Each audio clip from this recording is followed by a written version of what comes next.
November 2016 will be regarded, in the great story of humanity, as an important month. A man named Magnus Carlsen prevailed in the most high-profile World Chess Championship match since the days of Bobby Fischer. The Chicago Cubs broke the 108-year curse of the Billy Goat and lifted up the World Series. 22 players of a Brazilian football team, Chapecoense, boarded Lamia Flight 2933, and only 3 came back. Fidel Castro died at the age of 90, and a fearful orange goblin rose, enveloping all that was around him in a sea of corruption and sleaze, plunging a world amazed that such a thing could happen into a cocktail of total confusion, scarcely believing mirth, and incredulous terror. But enough about Hulk Hogan's settlement with Gorka. It was a busy month, a month where you had to really fight for people's attention. You might not know that November 2016 was also the month in which Peter Molyneux released his latest game. When we last looked at Peter Molyneux and 22 Cans, we were still reeling from the disastrous Goddess, a game that, alas, is as indelibly linked to the man now as Populous, Dungeon Keeper and Fable are.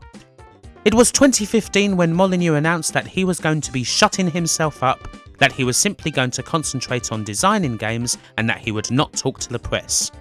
And indeed, Molyneux has kept his word. Short of a feature in Eurogamer that looked back on the history of Lionhead on the company's closure last year, he has barely told a soul about anything at all. There was no hype for the trail whatsoever, no interviews given, no Molly taking part in YouTube promotion, no nothing. Even the release of the game came as a surprise to most people. Only a few sites picked up on the game's soft launch in September last year in the Philippines, and not many more than that picked up on the game's worldwide release on both iOS and Android in November. There isn't even a single video for the game on 22 Can's YouTube account. This is perhaps the first surprise. Most would have probably bet the farm on Molyneux once the trail was about ready for release, going right back on all that he said and heading straight to the media to try and drum up hype for the game once more. But this didn't happen. You can find a single acknowledgement from the man himself that the game is out there. This one tweet on the 3rd of November with less than 250 retweets and 200 likes. Any social media expert would tell you that that is kind of rubbish for something like this. I mean, geez, I got more likes than that for saying that the text on the spine of NHL 2001 on the PS2 was centred. Aside from that, there is nothing. Not from Molyneux and indeed, not from anybody at 22 Cans. If it were anybody else, you would think that the game was being utterly buried, not just 6 feet under, but right around where the iguanodons and brontosaurs hang out. Now I'm going to say this right out. This is not meant to be a negative exposure or anything like that. I am actually interested in looking at the trail and always have been. The only reason I haven't looked at it before now is because, well, guess what?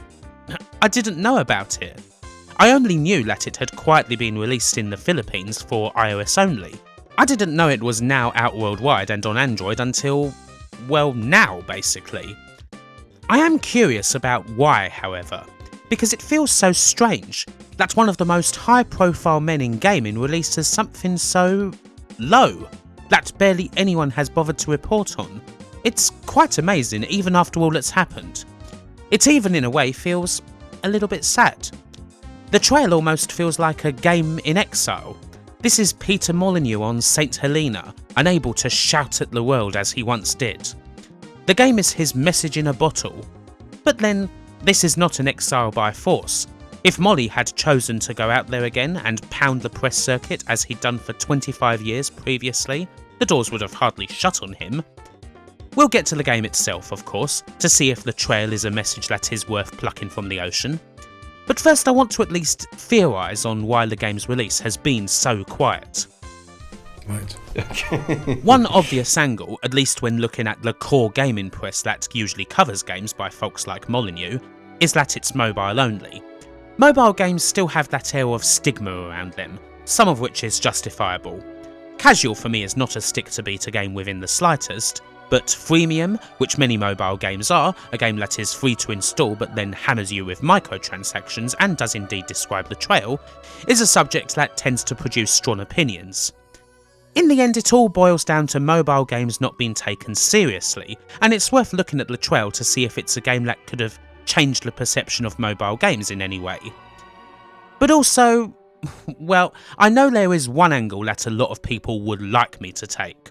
It's not something I wholly agree with, mind, but examining it is relevant as it deals with the current level of discourse in the world of gaming and how that could have potentially convinced someone like Molyneux to go to ground for good. In 2015, he was the man standing in front of the enraged masses. And in 2016, his place was apparently taken by another British man with a game that had been judged as under-delivering. This is the perception I get from a lot of comments I receive anyway, that there is a new Peter Molyneux, someone who has taken his place. And no, that's not a positive comment. The man in question is Sean Murray, and the game is No Man's Sky. I have had many requests to do a full-on No Man's Sky video examining the story of this game and Sean Murray as I did with Molyneux, because apparently they're exactly the same. This will not happen for several reasons. Firstly, it's far too current, secondly, it's far too poisonous, and thirdly, look, I just don't agree with it all that much. I think that there are comparisons to be made, yes, but not in the sense of, hey, this guy was a fraud and now this guy's a fraud too. No. The comparisons that I always had in mind had more to do with the danger of applying auteur theory to games. The idea, taken from films, that one person is responsible for everything, that the media they make represents them, their standards, their worldview, their philosophies and so on. In the 1980s, in the bedroom coder days, this could perhaps be feasible. But now, almost never. Unless you delve into the world of indie games where there are potential auteurs. Stephen Lavelle, Toby Fox, Mike Biffell, Christine Love, they could all be described as auteurs if they wished to be considered as such, but obviously not everyone does, as it carries certain connotations, maybe even delusions of grandeur, and it just puts everything on you. But away from there, in the mainstream world, it's impossible. I mean, while Peter Molyneux has always been the driving force and the most high-profile spokesperson for the games of Bullfrog, Lionhead and 22 Cans, a great chunk of which he designed and oversaw, I could never justify describing him as an auteur. We'll get into that. And so, going to No Man's Sky briefly, the stakes are pretty high with such a game. While it is true that Hello Games itself is a pretty small team, it's a team backed by one of the world's biggest media corporations, and that has a titanic effect. My general problem with auteur theory, and why I think it's largely irrelevant to mainstream media, is that there are 1001 different factors, large and small, that can derail a piece of media.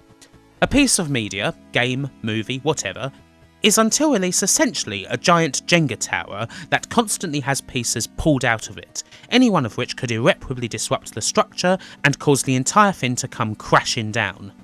Maybe the one person who knows how to actually get the engine working decides that, hey, you know what? They're going to stay at home and smoke a bowl of Fruit Loops instead of working on the game. Maybe the project leader comes in one day having just seen a trailer for a game by the competition, and they now wish for the game to be utterly changed so that the competition's game's distinctive features can be incorporated into it. Maybe someone spills a tray of coffee mugs on the one computer that's capable of a half-decent render. Maybe someone made a boo-boo when they were calculating the tax bill and it's only just been uncovered. These are all theoretical, but they can hurt, and occasionally they can kill. In the case of Molyneux and his games, variations on these themes have certainly happened before. Of course, the wound can also be, and perhaps often is, self-inflicted. In the case of No Man's Sky, I believe that the main damage to the game was caused more than anything by Sony's positioning of the title. It should have been an indie game, a download-only title with an appropriate price of about half of what it is. That is absolutely what Sean Murray and Hello Games envisioned and wanted, but apparently not what Sony wanted. Sony decided that actually it's going to be a full release title with an appropriate price of 40 quid. They're publishing the game, so they get the say on that. And well, that just magnified everything to do with the game. Anyway, I don't want to get into the No Man's Sky thing all that much without actually playing it for myself. It was a huge gaming story, a lot of poisonous shit flew around. As of late, the game's still very much being worked on and seems to gradually be finding more fans after such a start. My wonder though is if Peter Molyneux looked at the whole Sean Murray thing and could have well decided that engaging wasn't worth it. Because, well, things can be pretty freaking grim out there. Not that this is an excuse for what happened with Goddess or anything like that. But should that not just affect but utterly doom the next project? And the next one? And the next? When Hello Games release their next game, is everyone just gonna go on about No Man's Sky instead? It doesn't seem healthy to me to always be expecting companies or people to never ever release total stinkers, and to damn them to hell if they do. And if that's the way that things are now, then, you know, I kind of worry for the future. But with all that said, it's time to look at the trail. While obviously past work is going to be relevant, as it should be with someone like Molyneux whose work is so distinctive, I will look at the game with an open mind. Just the expectation of playing a game designed by Peter Molyneux and made by his studio 22 Cans, with all that could potentially entail. It's important to see where Peter is at now, if this is the first step on the road to recovery or not. And hey, it's the channel's first mobile game review, developed by 22 Cans, published by mobile free-to-play titans Congregate, played on Android. Exciting, huh? So I guess you probably want to know what the trail is first off. Not actually easy to answer. It could, I suppose, be described as an on-rails walking, hunting, gathering and crafting game. Your character's aim, initially, is to walk along a trail to a place called Eden Falls, which is just the name of the first settlement you'll encounter. Once you find a settlement, and so long as you have enough money and there's a space available, you can build a house and take a job there. Mind you, that job will still involve getting out there and pounding the path, so basically the trail goes on forever. Along the way you'll grab a whole bunch of items and skills for your quest, from shoes to slingshots, chopping logs to hunting rabbits. As someone who isn't hugely experienced with mobile games, I'm not sure just how common a lot of these things are, but certainly crafting is something you find in just about any damn game these days, for better or worse. The trail does seem to have a more unique spin on it, mind. The on-rails aspect actually makes the gathering up of endless rubbish a little less annoying than I usually find it to be in games. You have to look around as you're doing it, and then every time you see an item that you want to pick up, you swipe at it with your finger.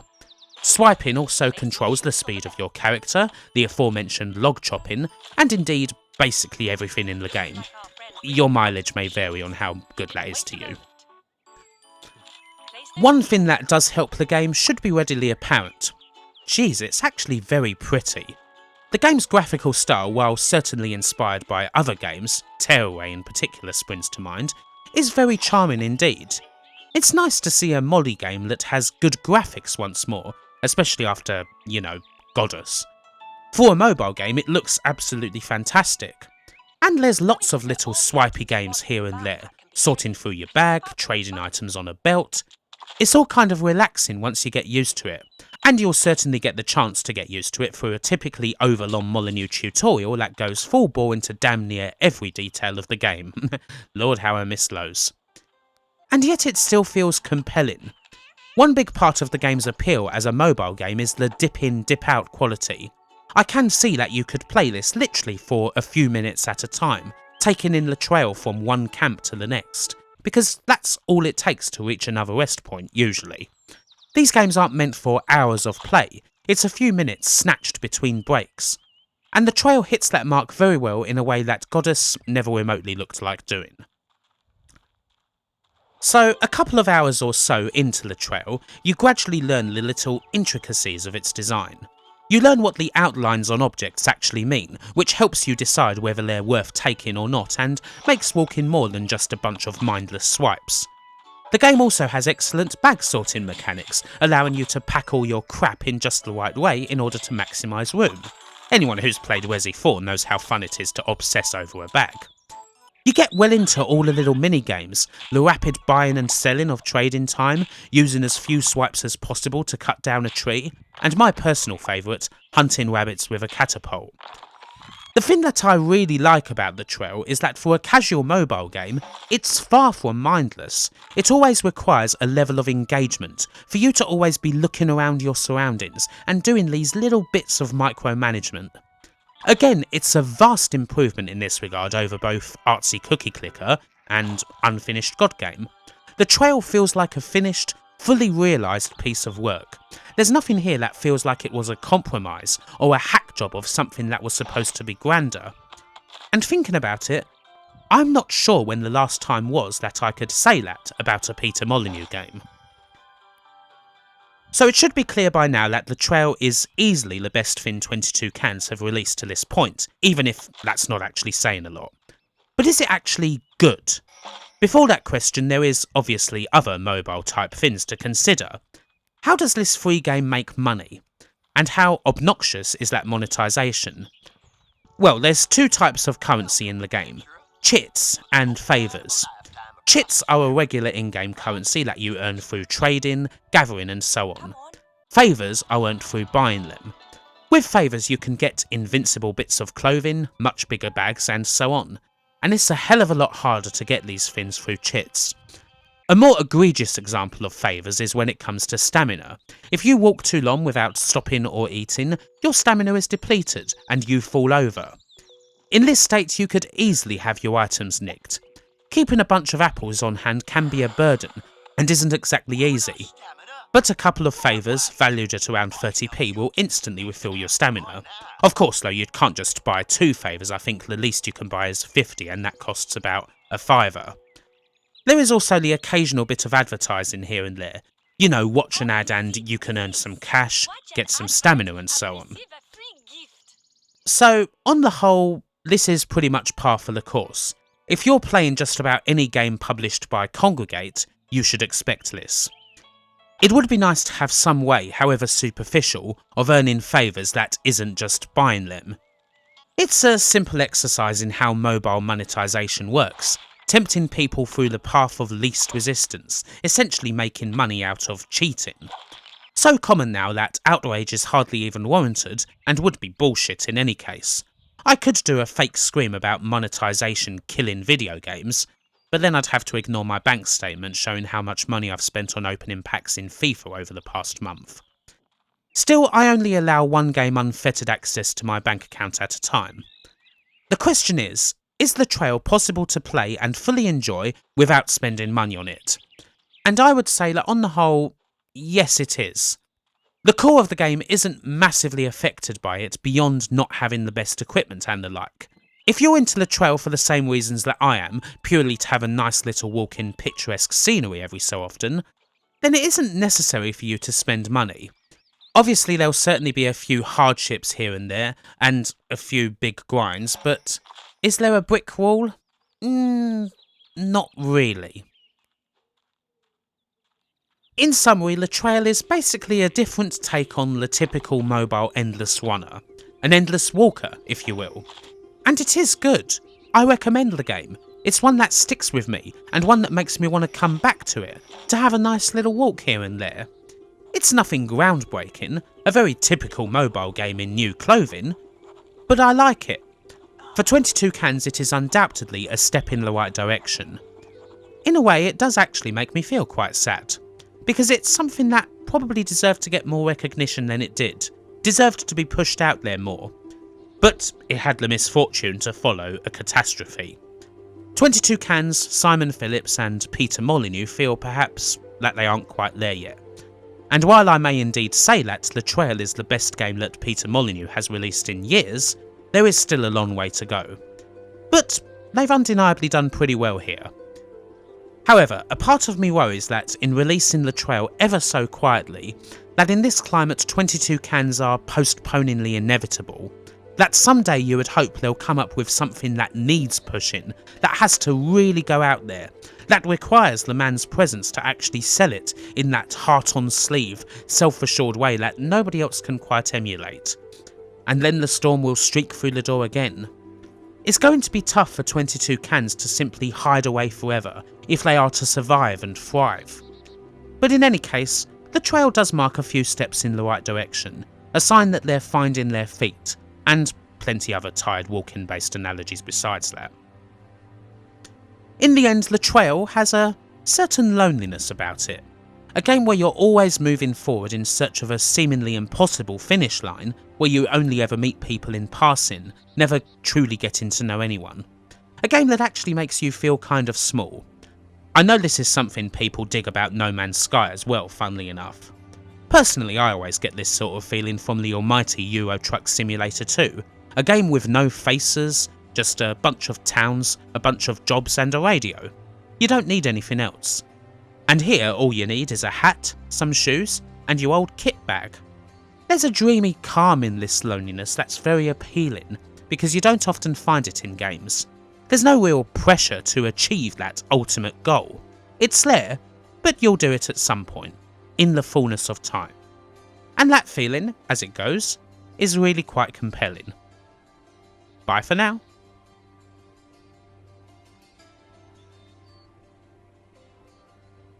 Thanks for watching this video. On the end screen you can see all the usual options such as watching another video, a link to my channel, and also a link to my Patreon account, which is where you can get on the list of the great and the good you see scrolling there. If you follow any of these options then thank you so much. And also don't forget that you can ring the bell too. See ya!